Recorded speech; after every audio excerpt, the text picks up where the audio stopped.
The broadcast is now starting. All attendees are in listen-only mode. Hello everybody. I'd like to thank everybody for coming to our presentation today on eMARS Consultant Payment Processing. We'd like to thank Megan Maynard for presenting today, taking her time to get this thing ready so that we could learn how to do all this. Let's go ahead.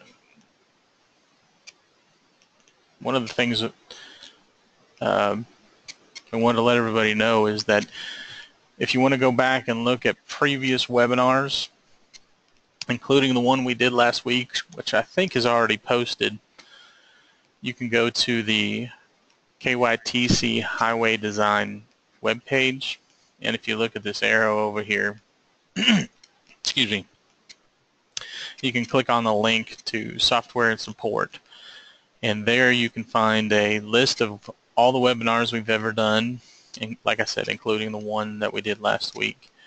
I find that incredibly helpful for the sheer fact that my memory is poor. I forget stuff all the time, especially if I don't repeat it over and over again.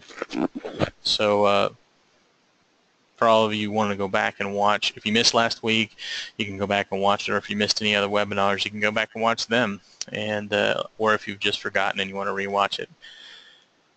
Also, if you type into Google KYTC Software and Support, it'll take you directly to the Software and Support page, and you can click on those YouTube links as well.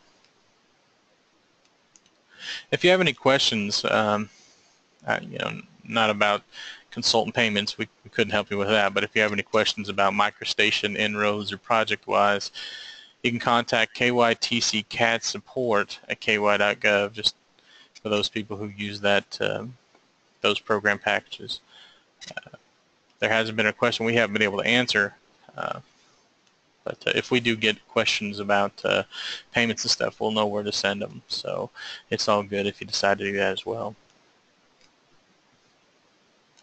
A couple of reminders. If you attend the webinar and you want professional development hours, you have to attend the entire webinar. This is one of those things where you don't kill the messenger. That's something that's required of us so that people don't, I guess, fudge on getting their professional development hours. We have software that shows how long you attended, so if you ever hopefully you won't get audited, but if you ever do get audited, we can hand over those papers and say, hey, this is how long this person attended. So, we're on the honor system. If you decide to say, yeah, I did attend and you really didn't, I'm sorry for that. So if you intend to get professional development hours, please attend the entire webinar. One thing you can do is you can watch as a group and get professional development hours. I highly suggest to make a sign-in sheet so that you have evidence of your attendance. Again, if you get audited, you can say, hey, I'm on this sign-in sheet and I did attend the webinar. Also, there's a survey at the end of all of our webinars. If you please would answer those questions, that's invaluable to us for getting feedback from you all and helping us to make better webinars for the future. I apologize for last week. We had some personalization in the survey that was pulled over from another webinar, and I apologize for that. That should be corrected in this webinar. If it isn't, just blame the dumb guy behind the microphone. Another thing is we do have handouts for this webinar. We actually have 5 handouts. If you look in your control panel, there should be a handout tab. It's a vertical panel and there's a handout tab. If you click on the plus on that tab, it'll actually drop down the handouts and you can copy those to your computer. You can actually look at those during the webinar or after the webinar to help you with your day-to-day things that you do in regards to this webinar. And also, I tend to, whenever we have downloads, I like to download them and actually look at them while we're going through the webinar. Okay, If anybody wants to be brave and set up a microphone for the webinar so that you can actually ask questions instead of typing them in, I don't know if there's anybody else out there, but I'm typing deficient, so it makes it a little easier to ask a question with my voice versus typing it in. If anybody wants to do that, you can actually you have to set up a microphone to do it, and the way to do it is you actually go into your audio section of your control panel and set up a mic, as you can see there on the page, or excuse me, on the display. And what that'll do is it'll actually allow you to raise your hand if you go into the there should be a button for you to raise your hand in the control panel, and we can actually click on you and you can answer in your voice. We've only done this once before in any of our other webinars, and it worked out pretty good. So if anybody wants to be brave and do that and be the second person in history of KYTC webinars to do that, you would be an envied few to do that. So if you want to do that, that would be great. So next on to poll questions. We do these basically at every webinar, and we're going to do the standard 2 again. For those of you that have been to other webinars, I apologize. Basically asking you if you've attended the past webinar. I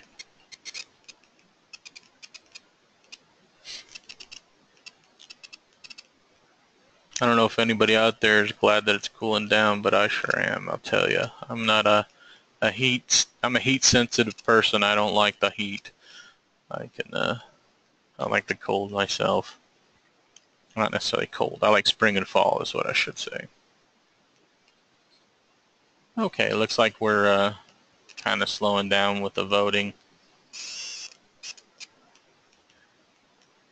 And it looks like about 79% of you actually didn't attend the last webinar, and 21% of you did. So for those of you that are come for the first time to this webinar, that's great. I appreciate you coming, and welcome again for those who attended the last one.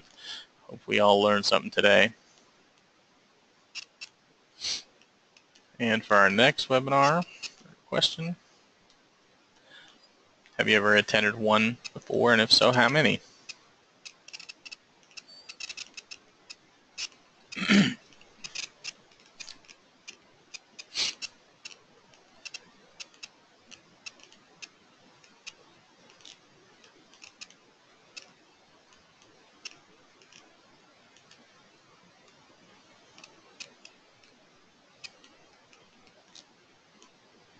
Okay, it looks like a lot of people are voting here.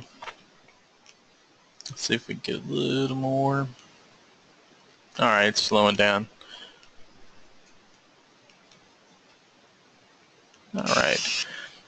So it looks like 61% of you are new to this game. We appreciate you coming and glad you came. We hope you come to others. 28% of you have at least done one, which is great, more than a quarter. And about a little over 10% have been to 6 or more. That's great. We're glad that everybody's coming back. We hope you come to more. For all you new people out there, I hope you enjoy the webinar, and we hope you come again. Personally, I think this is an invaluable resource that we can use to get a lot of information out to a lot of people, and it's absolutely free. It does take time, unfortunately, so that's not free per se, but it's absolutely free in regards that it doesn't cost money to get training. We offer this service for free. So everybody, we're glad you came, and keep coming back.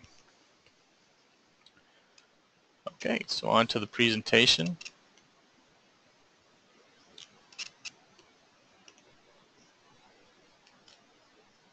Megan, are you ready? I am. Okay, Megan, thanks again for doing this. You're welcome. I'm trying to get my screen up here. Okay. So everybody can see. There. Great. All right. All right. Thanks, Chris. Thank you. I'll take on from here. Good morning, everyone. I'd like to welcome you to a guide to the eMARS Consultant Payment Processing. My name is Megan Maynard, and I work for the Division of Professional Services. Today I'll be presenting a step-by-step guide on how to process a consultant payment within eMARS referencing a contract. Please do not hesitate to submit questions during the webinar, and if you have any questions at the end, we'll address them, we'll go over them, and then also you can call me or email me after this. I have my contact information at the end. I'd like to point out, as Chris said, that there's handouts located in the handouts section. There's a cookbook, which is a step-by-step guide on, it's what we're going over today, but it's in a Word document, and you can go through it step-by-step in eMARS. The TC40 408's in there, and each section of what needs to be filled in and what you need to look at, and then the PSC form. This might be helpful to have on hand if you need to refer back to it on how to process a document. Let's go to today's agenda. Is what should be included on a payment approval email, what items to look for on the TC40 408, what items to look for on the PSC form, what to include on the payment document within eMARS, and what to send to get level 1 approval, and then at the end of this we're going to process an actual payment within eMARS. Payment approval email. Once KYTC administrative staff receives the forwarded email from the KYTC project manager with the required approval language in the body of the email, payment then can be created within eMARS. The following language must be in the body of the email verbatim. I have reviewed the attachments and certified that based on the information provided, requested costs are allowable. Please note that if the TC40 408 is signed by the project manager, then that verbiage does not have to be in the email. It has to be one or the other.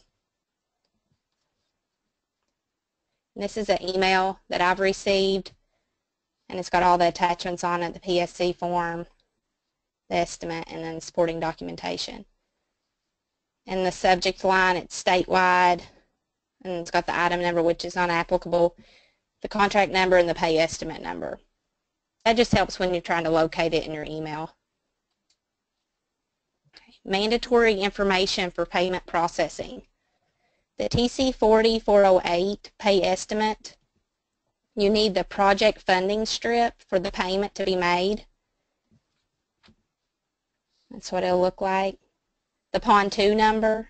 Verify payments are made in sequence, 1P, 2P. You can't make a 2P payment if 1P hasn't been paid, vice versa. Make sure that TC40 408 is signed and dated by the consultant. I'll show you an example of that in a minute. It's easier to see it than me reading it. This is just continue the PSC form attached to the email. Make sure the KYTC contract number on the TC40 408 estimate sheet matches the contract number on the PSC form. Verify the date of invoice on the PSC matches the invoice date on the TC40. Contracting body, Kentucky Transportation Cabinet, and then you want to verify the name and address of the contractor on the PSC form matches the consultant name and address on the TC40. And this will also need to match in eMARS. The contractor's tax ID needs to be listed on the PSC form. Verify the effective period of the contract starting date on the PSC matches the effective date of notice to begin work on the TC40. This is the biggest overlook in payments, I do believe, and this is what gets sent back in accounts. It's the payment dates, their services. They don't fall within the contract, they're not listed correctly, so it gets sent back and we have to send it back to the consultant, prolonging the payment process. So please just make sure your service dates are within the contract effective period dates. You want to make sure the combined total amount charged must match the total this estimate on the TC40 408. And that's talking about the verify the dates of service on the PSC form matches the for work done dates on the TC40. And we're going to take a look at that real quick. It's easier to look at. Okay. This is the PSC contract form, and this is on your attachments. So the dates in number 5 is your dates of service. That's what's listed on your TC 4408, the 4 work done dates. These dates in number 5 have to fall within the effective period of the contract. Have to fall within those, in between those. If they don't, it needs to be sent back to the consultant. If the contract's expired and they're trying to do work after it's expired, you can't do that. eMARS won't allow it, CONT won't allow it. A time extension will have to be submitted in order to add time to that contract to make payments. Okay. All right, let's go on to the next slide. You'll need to check if it's a final invoice. Please make sure it's checked yes or no. Date of the most recent invoice submitted, make sure that's filled in. And 8 through 14 is just, it needs to be completed. The consultant will complete it for the work provided on the estimate.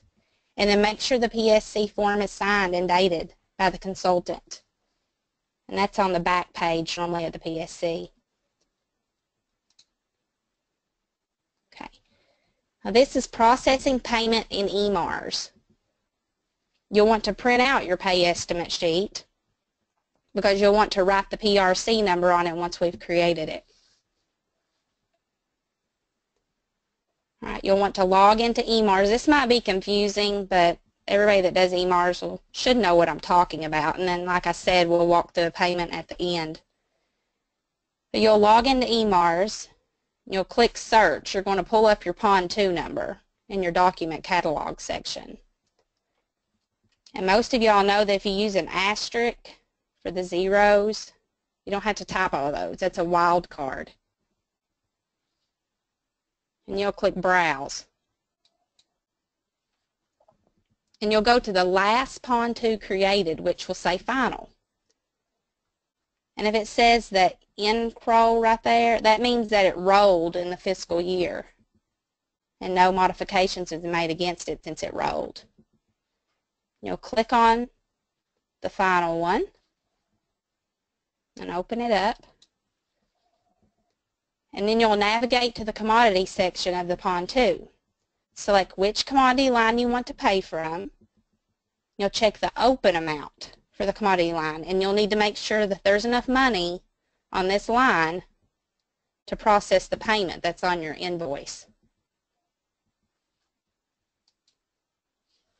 And next you'll want to check the 4 work done dates on the TC 4408 and compare them to the contract service dates within the PON 2 on the commodity general information section on the correct commodity line.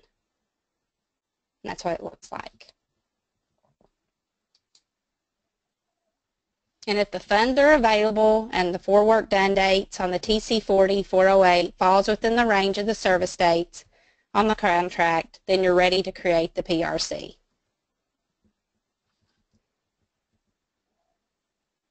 And the PRC, it's created to populate all the data that's on the referenced award.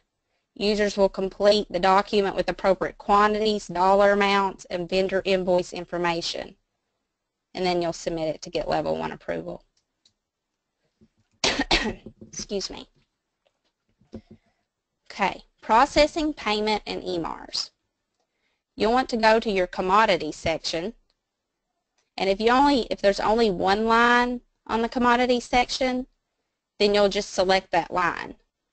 Let's say there's 2 lines and you want to pay off of line 2 here. Then you'll hold your control key down and you'll select it and it'll turn gray. And then you'll click Copy Forward at the bottom of the document. Using the Copy Forward function allows for easy document entry because the information on the reference documents is automatically inferred to the new PRC. And once you've clicked the copy forward, this little screen comes up. You'll want to list the department code, which is 625, your unit code, auto numbering, and PRC. And if you have selected, if you only have one line that's on the commodity section, you'll leave that checked. But if you made that line turn gray when you clicked on it, if there was more than one commodity line, you're going to unselect that. And it'll only bring over the line that you selected.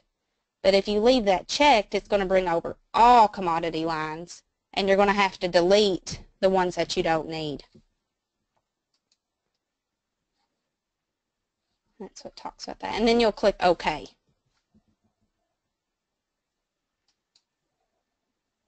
And it's going to generate your PRC.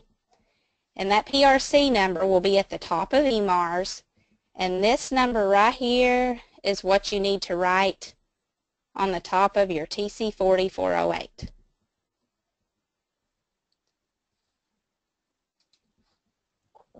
In your header section, general information, document name, document description, you want the type of project, what the number is for the payment, your item number, and that's what it'll look like, 2P / the item number.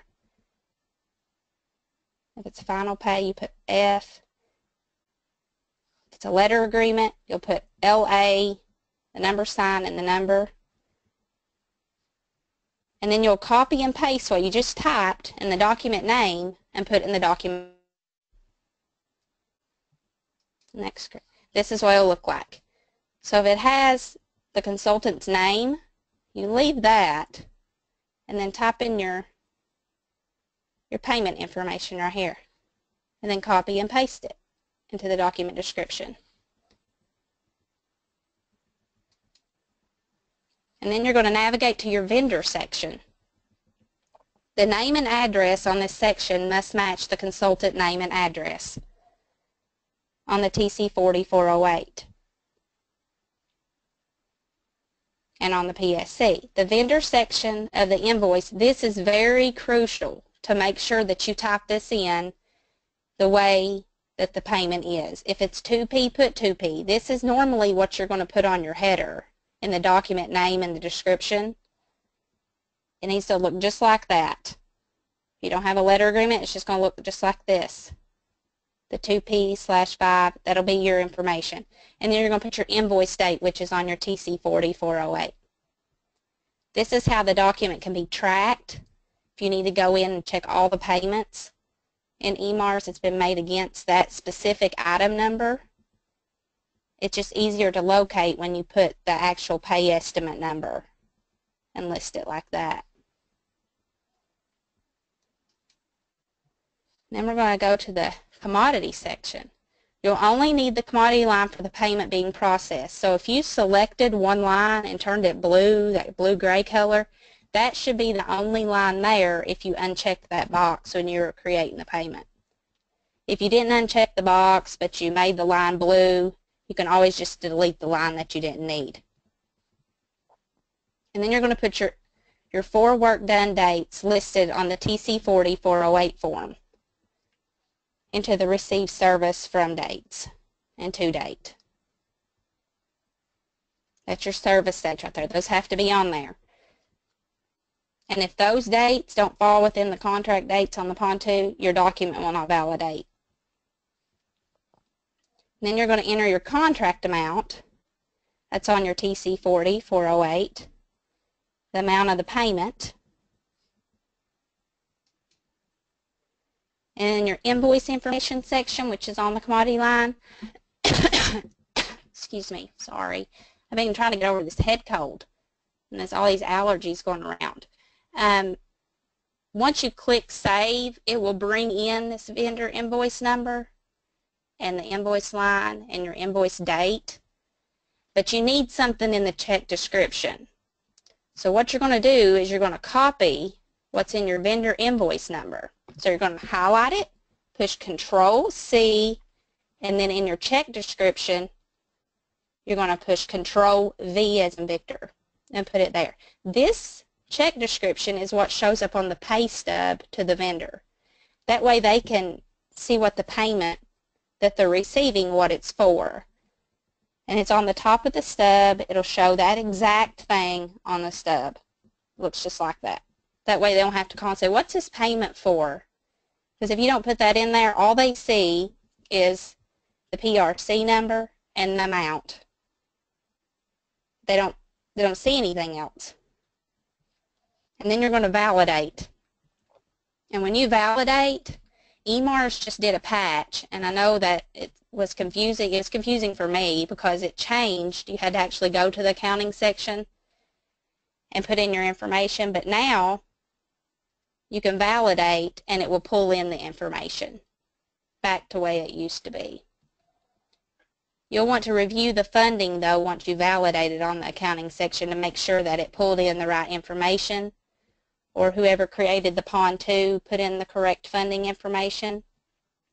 So you'll want to review it based off of the funding strip that's on your TC40 408. You can go to your fund accounting. You'll list all of these, the fund accounting, which is 1100 or the 12F0. Consultants sometimes put 1200. You can email them back and let them know that it's 12F0, not 1200. Our system will not take that. The object code, put in your object code that goes with your payment, detailed accounting, your activity, subfunction, which is the county code. It has to be 3 digits. Your program number, which is the state number from the TC40 408. The location, which is the district number. If there are multiple funding strips for the payment, you'll need to input the correct amount on those lines, because when you validate to bring over the accounting information, it'll split the amount that's on the commodity line between the accounting lines. So if there's 5 accounting lines and you have one amount that's on your commodity, it's just going to split that equal on your accounting section. So you'll have to put in the correct totals for those accounting lines. And then once it's completed, validate the document, check for any errors, and correct if necessary. Now if you have any DBE participation, a DBE is a disadvantaged business enterprise, and for any DBE participation shown on the lower left side of the invoice, enter the total DBE participation amount as separate accounting line on the fund accounting section. Department object code, it needs to be DBE, and the detail accounting section, a task associated with the DBE. This is how you create it. You make sure you are in the accounting section. Copy the accounting line 1, or if you have multiple accounting lines, you can copy one of them. It's just got to have the same funding for your DBE, and that should be listed in the supporting documents of your payment of what funding the DBE needs to be charged to. And then there's little papers over there that you can copy that line, and you're going to insert the copy line located at the bottom left of the document. Then you're going to type DBE on the department object. Enter the amount of the DBE portion into the subtotal line amount. Make sure you subtract this amount though from the accounting line that with the same funding. You'll have to subtract that because it'll add the DBE amount to your payment. And then you'll want to put the task number, which is in the detail accounting section. And that task number, you can click this little green arrow and it will bring up a whole list of them. And you can search for them by putting T and the wildcard, or you could type in the name of the DBE.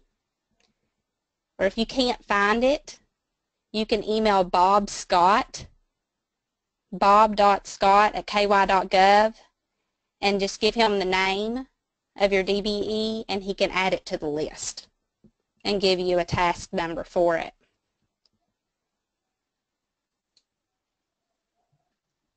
And then once you've done all that, you document and you submit it.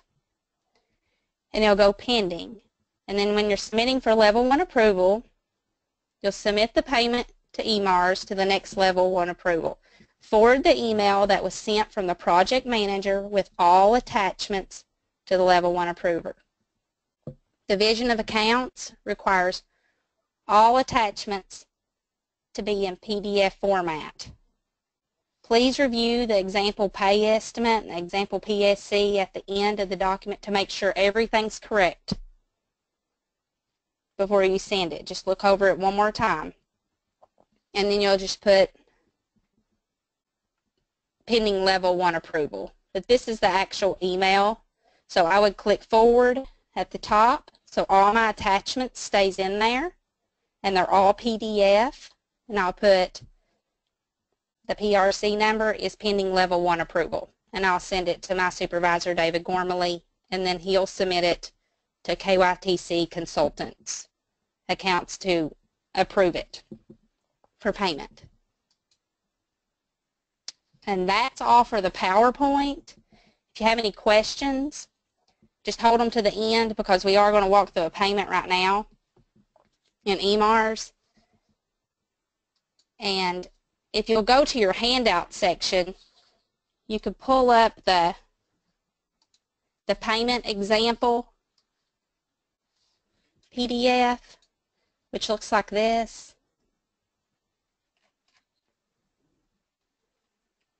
It's for HMB, $2,000.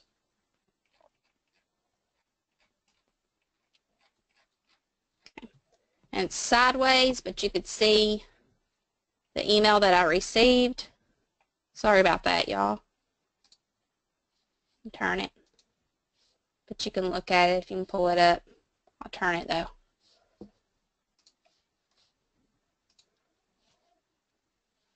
But that's what it'll look like.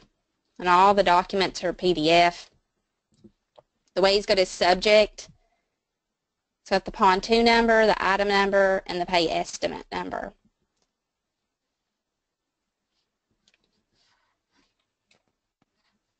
And then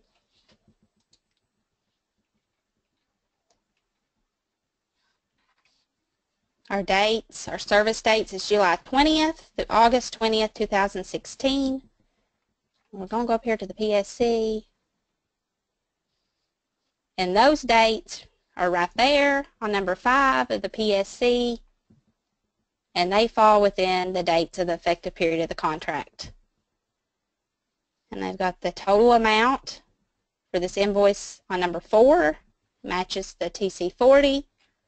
And then no, it's not a final payment. Have their tax ID, their address, which matches the consultant name and address here on the TC40. Their PON 2 matches the PON 2 on the TC40. And their funding strip, federal number, state number, item number, estimate number. And when you have all that and you've reviewed it, we're going to pull up eMARS. Bear with me a second. There it is. I just love this screen. I really do. I like eMARS. I know most of y'all don't probably, but I do. It's all I've known for 10 years about. So it doesn't really bother me. Now log in. Hope it works. Yeah, there it is. Okay, so we're going to search. We're going to go to our document catalog. And we're going to pull up our PON 2, which is on that payment example that I was just looking over.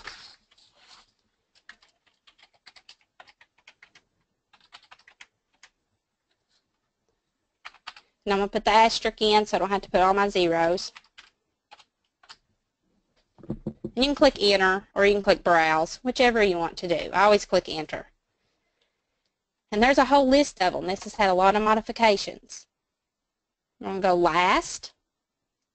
Now pull up the last one. We're going to select it. Open it up. We're going to go to our commodity section. It's got a lot of letter agreements, but this one is for letter agreement 8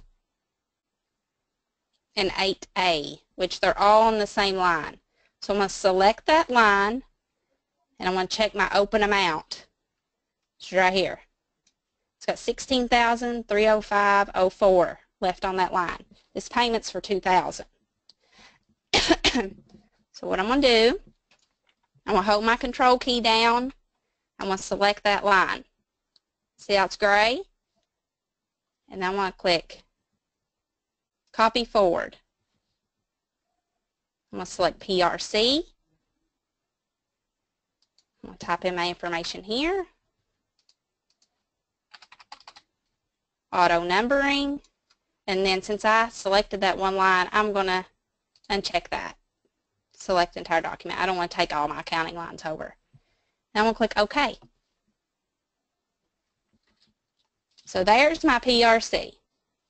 And I'm going to write this number on the top of my payment. My TC40. Okay. Once I did that, I'm going to take out this right here. And I'm going to type in the estimate number, 19P, which you want to be capitalized, and then you're going to do a // and then put your item number. If it don't have an item number, just put NA, various, and then this is a letter agreement, so I'm going to space and put LA space, the number sign, space, and I'm going to put 8 and 8A. Whoops, A. How's that look? Okay. And then I'm going to highlight it. I'm going to push Control C. And I'm going to paste it down here in the document description. So they match. And if you want to go ahead and copy this right here, this is what's going to be on your invoice number. So you don't have to type it in again. Control C. Now I'm going to go to my vendor section. And that address, it should match your address on your TC40. Okay.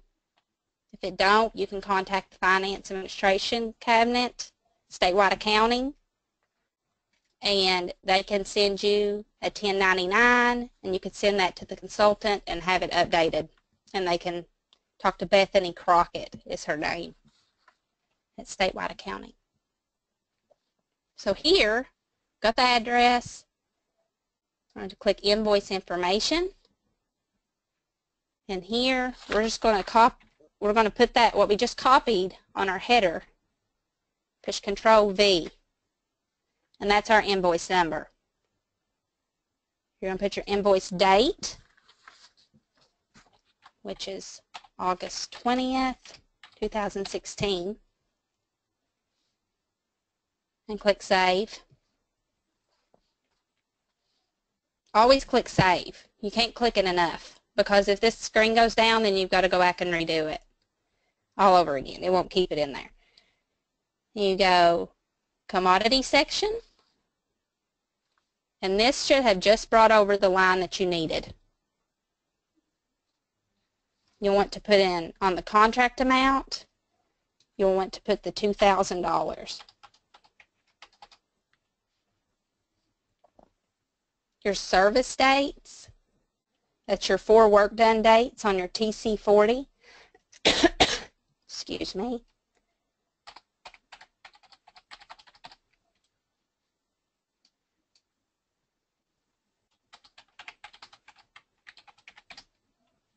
and then click Save. Sorry, I just can't get over this cough. And you're going to go to Invoice Information, and when I clicked Save, it brought that over, like what I talked about in the PowerPoint. But you're going to want to put what's in your invoice number down here in your check description, and it should still be on your copied, where you copied from the header, and so you can just paste it in there with Control V. And click Save again, and then Validate. I didn't keep it, did it? It took it away. Well, that's eMARS for you. Let's put it back in there again. This is what's going to be on your check. Why does it keep taking away? Maybe it's too long. Let's just make it shorter. It can look like that. So since it wouldn't keep it, let's see if it'll keep this one. Maybe it's got a space in it. No? Okay. Now let's see if it keeps it. I have no solution for this. Let me go back. Let me change it. The vendor section.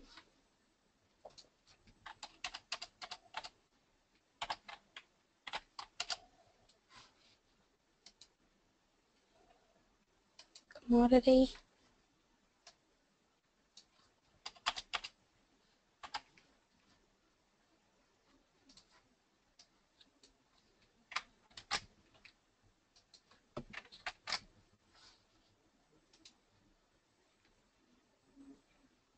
I have no idea. We're going to go on to our accounting section, see if it'll let us keep it in here. That's how I do every payment. So I don't know if it just doesn't like that. Maybe the letter in it. I don't know. So I'm going to put it here.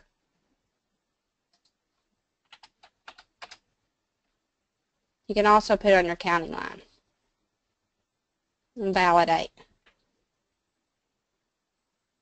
It's there. So you can leave it there. I'm not really sure why it wouldn't keep it on my commodity section. Let's try it again. Validate. It's there now. So we just go with it. Because it's there, you just have to go back and look at it. So this document validated successful. Validated successful. And then once you've done that, just go back, make sure you got your service dates in. Sometimes we do these payments so many times, you just keep going and you forget to put those dates in. You think you did, or you'll get one number off, and that makes the approver have to go back and reject. Send it back to you. You have to fix it. Invoice. Everything's done. So now you can submit it. And what I do when I submit this payment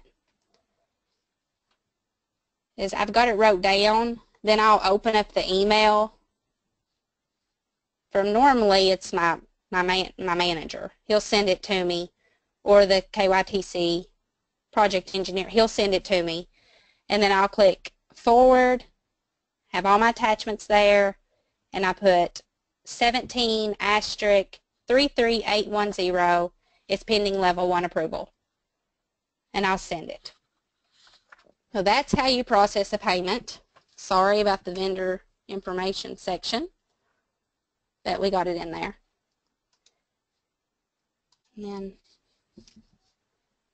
that's all that I have about the payments, but I will walk through the attachments that's on the handouts. That way you'll know what they are, a better understanding of them. If you pull up this one, processing payments from the TC40-408 form. This is my cookbook and how to process a payment, step by step of what I just went over. Everything's in here.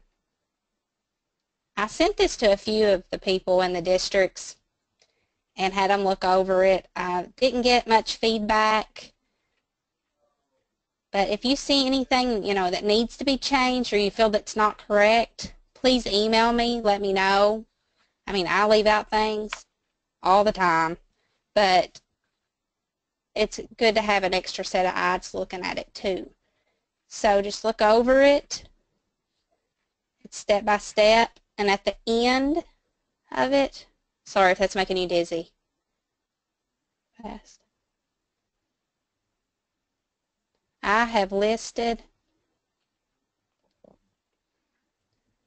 verifying partial and final reference types on the PRC. This is very important. I mean, if you didn't put in the amount on the commodity section and you left what's on the contract amount and you validated, you just forgot to put it in there, it'll mark that line final.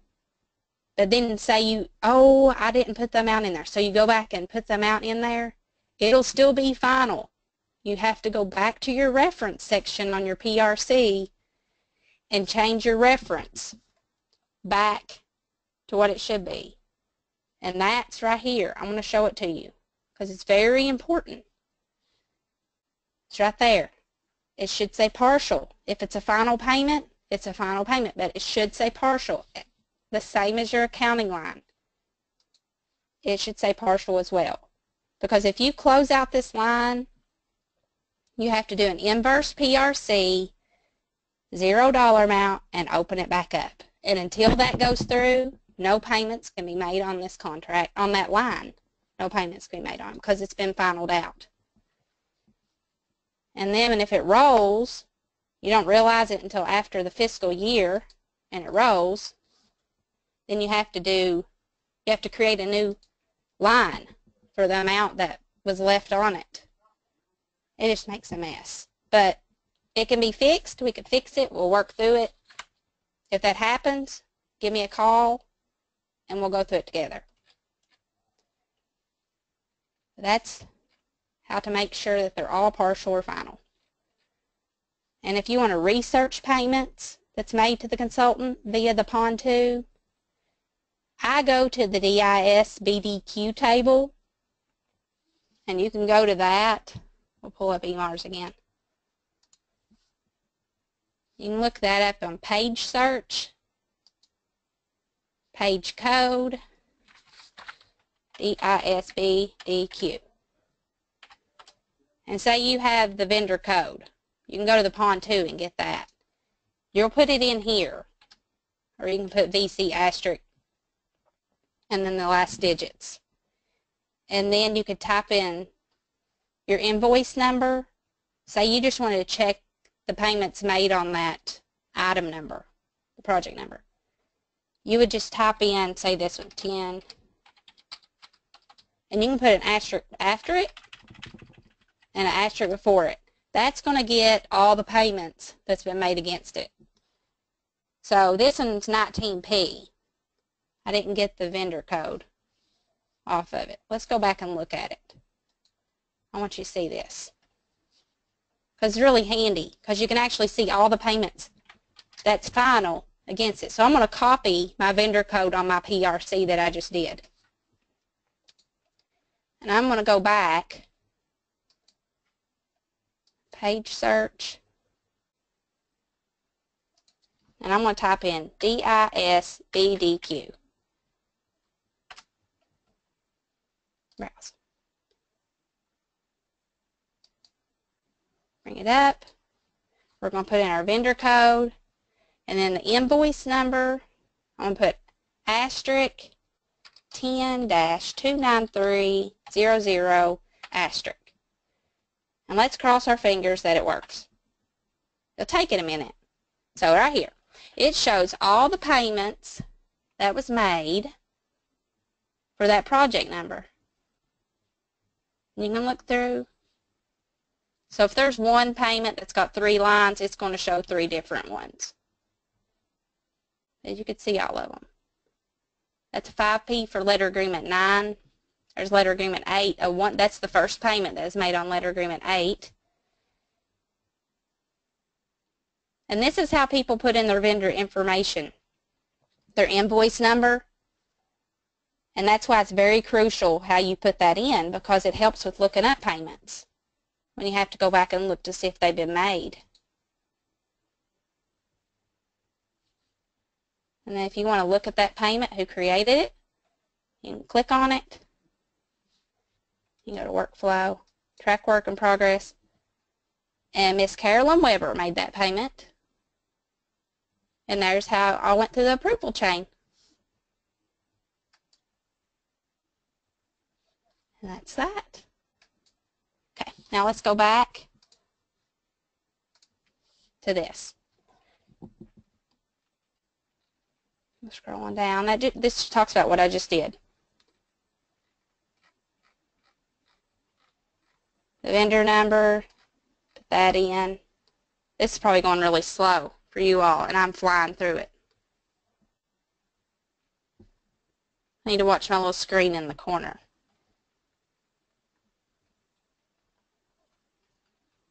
We just did that.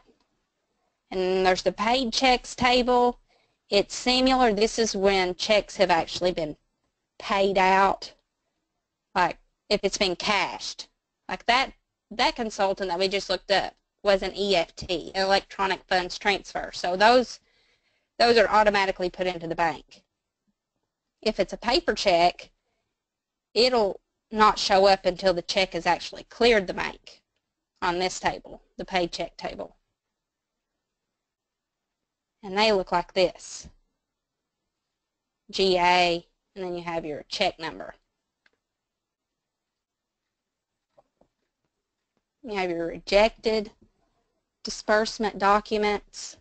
You'll sometimes receive an email saying it's been rejected, the funding issue, all that. Normally Brandon Ross sends those out, and then you could go in and check your funding to make sure there's money in there. If not, then it has to be added and fixed and all that, and then the payment will process through. And this is just an example of the pay estimate, what we just went over. That's got on there. The KYTC project manager would need to be signed only if the certification verbiage is not in the email chain. They don't need to be signed if they put that verbiage in the email chain. And then the PSC.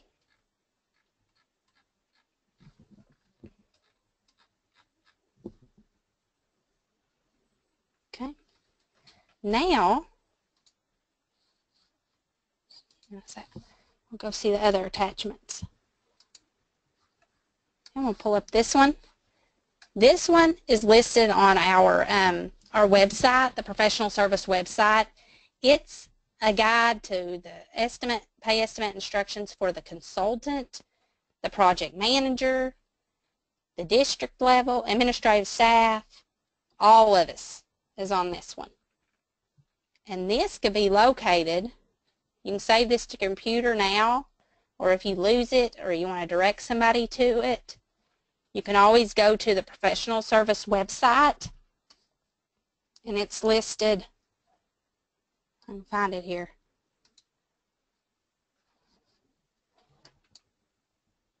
Our website. There. Okay. And it's in our forms section. Forms. And down here. It's right there. And the processing steps. I think this is it. Yep, that's it. And they're all on here. But you have a copy of it now. So, okay. Now, let's see what else we have. We went over that. And this. If you ever need to send this to a consultant, this is what I went over in the last webinar I did. And you could put, this is every block that needs to be filled in by the consultant. This is actually on our website as well. If you need to send that to a consultant, just say, please make sure these are filled in. You can do that with this step. And I believe that is it in a nutshell. Like I said, if you have any questions about anything, I'll close out all this. Please contact me, and we'll be happy to help you with anything. There's my contact information. It's on the PowerPoint. I'll try my best to help. If we have any questions, if you want to ask them right now. Yeah, we actually do have some questions there, Megan. Okay. One question is, if a contract has expired, how do I set up a time extension?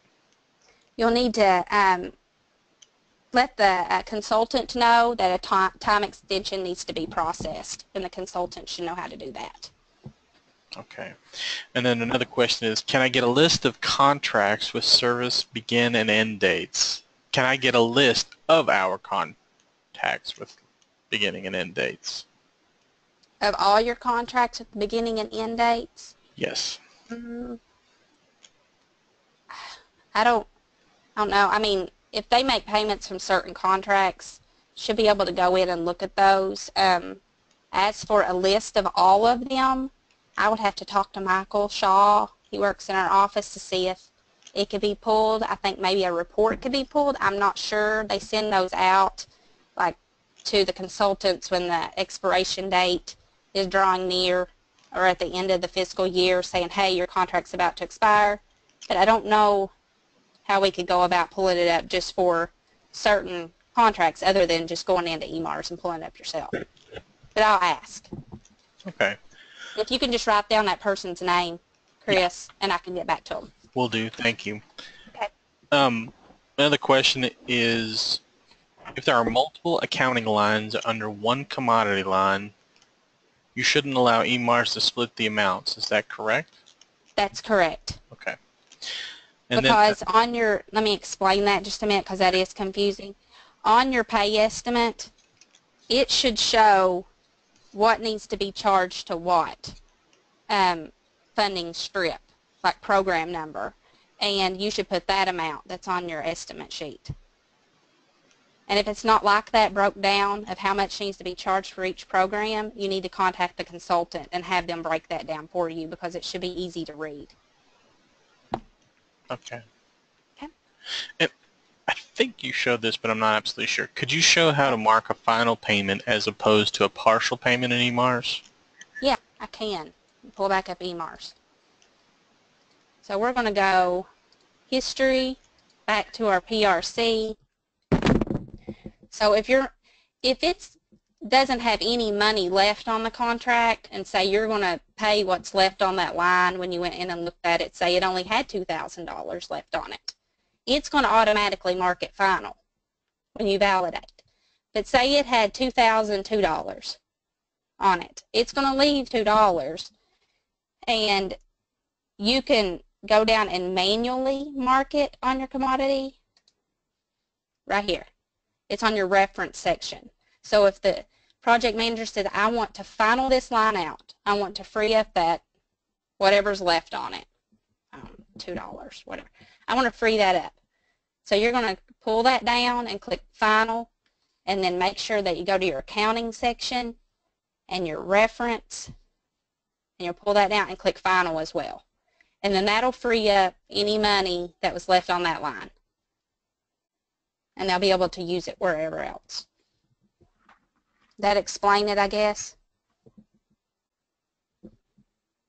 If you didn't understand that, you can just message back in there and I can answer whatever else.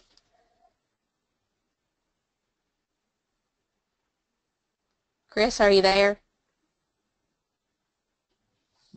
Sorry, I muted myself. I can actually message that person. They can either message me right now privately, which they don't know how to do, or they literally work on the other side of the wall to me, so I can talk to them about it and see if it. One of the other questions is, what is the default value for the PRC type? The what? I'm sorry, I didn't understand that. What is the default value for the PRC type? Default value? What? Like what the PRC would come over, I guess? Yes, that's it. Okay. The PRC is going to bring over what's on that, what that line was set up to be.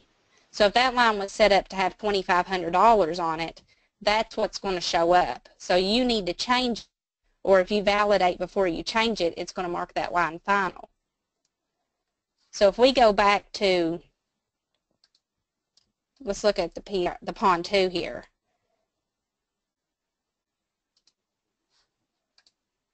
Okay. And we're going to go to the commodity, and I'm just going to pick this. This line was set up for this amount, $270,708. So if I select that line, I'll have to remember to discard this draft. And we copy forward. I hope this is answering the question. I think it is. So if we go to that commodity, it brought over all of that. So if you don't change that and you validate it, it's going to mark that line final, leaving, that money that should still be on there, it's going to close that line. And then that's when you'd have to do the $0 PRC to open it back up so those funds could be used. So I'm going to discard this real quick before I forget. I hope that answered that question. That answered the question. He Okay. confirmed it. So. Okay. All right. Then we have another question. Do we no longer have to put the consultant name on the second line of the check description? I've never done that. So on the check, no, you do not, because the consultant name is going to be on the check. It's going to be addressed to them. So no, it's on here in the vendor section, right here. Let me go back to my payment. Whoops. Okay. So it's on here, on your vendor section. So really, the vendor consultant should only see on their pay stub is this down here, which this isn't what I just made. It's a different one. But they should only see what's in the check description and their invoice number. Okay. Did I answer that one? I hope so. I think it did, yeah. Okay. There's a couple of, it looks like suggestions here from attendee. It says, I guess when it's suggesting to go to the accounting line on the PRC to verify funding and show that the DBE process. Or I don't know if that's a question or a suggestion, but then he suggests also that we need to know to verify that the state number on the pay estimate matches the program in eMARS. Okay, I can show how to do that. Yes, that's a suggestion. Go and I did say that, I believe, to make sure all your funding information on your TC40, your funding strip matches what's on your accounting information on your payment document. Okay. So on this one that we just did, I'm going to go to accounting, fund accounting, and just make sure it matches. And also he recommends to verify that there are funds available in the program before submitting it to accounts, excuse me, which makes sense. Yes, yes, yes. So that's why you would check I mean, some people don't know how to go in and actually look in Project Manager's toolbox and look how much money's actually there, because what's set up on the contract is set up on the contract, and you can pay it, but when it gets to the accounts level, there might not be any money in there. So that payment's sitting there, and funds have to be moved around in order to process that payment. And that's when you would contact the project manager. Right. To actually request more funds, correct? Or to figure out what's going on, right? You'd have to, they would have to just move money, because the funds should be there if it's on the contract. Ah, I see. That contract was set up for that amount of money, and it should be there, so somebody needs to move the money around. So I just contact the project manager, letting them know, hey, I've got this error, payment's not going to process because there's no money, and they should be able to help you. Great. Also know that we've got a lot of questions, which is great. So have you got the time to answer these, Megan, or do we need to? Okay, great. Oh, I'm fine. And this question is marking something final, will that also be changed in the description from partial to final? No. No. If it's listed as a final pay, like this one was 19P, then, and the project manager says, I just want to close out that line, you need to ask them if they want it to be a final pay. And if it's a final pay, go ahead and close it out. But I don't think so. I mean, I don't. I mean, they should know if it only had $1 left on it or $2 and they want to finalize it out, that it's going to come in as a final pay. But if it has 500 some dollars, enough to make a payment, they should know. They shouldn't send in an invoice that says 19P and then this contract have a bunch of money left on it and they say, I want to finalize it out. They should know before they send it in. So I guess, yes, they would know that it should say F or P. I guess that makes sense. I don't know. But they should know, the consultant, if they're wanting to final this contract out, they're going to send it in as a final pay. And then sometimes if it is a final pay and there's money left on it, it's going to automatically release that encumbrance anyways. Okay. I think that made sense. I think it makes sense. Yeah, I mean, that makes If sense. it doesn't, let me know, because I went in a circle just now, I think. But just let me know. Okay. And I guess right now our last, well, we actually possibly might have two questions. We have somebody that has held up their hand, and we Okay. might get an actual speaker question. But this question is, will you show the BQ39LV2 to check the program amount?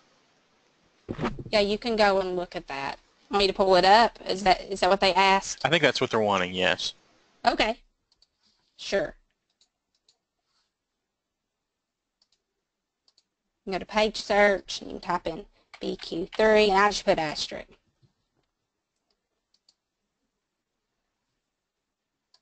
You search and you can put in your program number, which is your state number on your TC40.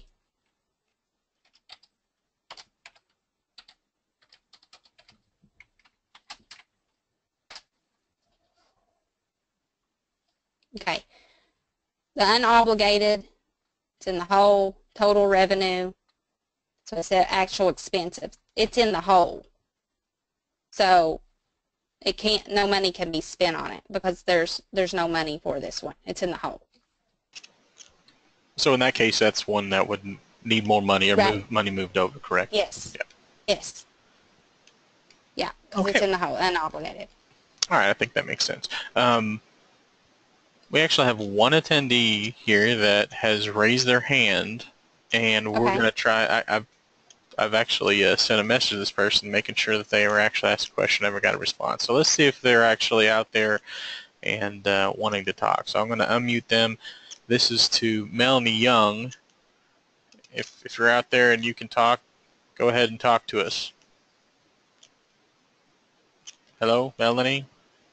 She works with me. I'll Okay. talk to her when I get up there. Okay. I don't know if I embarrassed her or not, but at the same time. No, it's okay. Okay, fair enough. It looks like another question popped up on the on the document description on the letter agreement only, not the actual contract. In the document script, if the LA is being closed, then instead of 19 partial, it would be 19F on that particular letter agreement. Yes. Okay, and not a final on contract, just final on letter agreement. Yes, just on that commodity line. Okay, so that makes sense. Because that letter agreement is set up as its own individual commodity line. Okay. Well, has anybody got any more questions? That was our last question so far. If anybody has any other questions, give it a few seconds here. Type them in now or forever hold your peace, I guess. Which of course is You can true, always because you can always message me. contact, right? Yeah, you can Right. send me messages, email me, call me. I'll be happy to help you. And if I don't know, we can work through it together. Great, great. All right. Well, I think that's all our questions. I forgot to turn off my phone, but you know. Excuse me here. I'd like to thank everybody for attending. Megan, thank you so much for all the information you've given. That was great.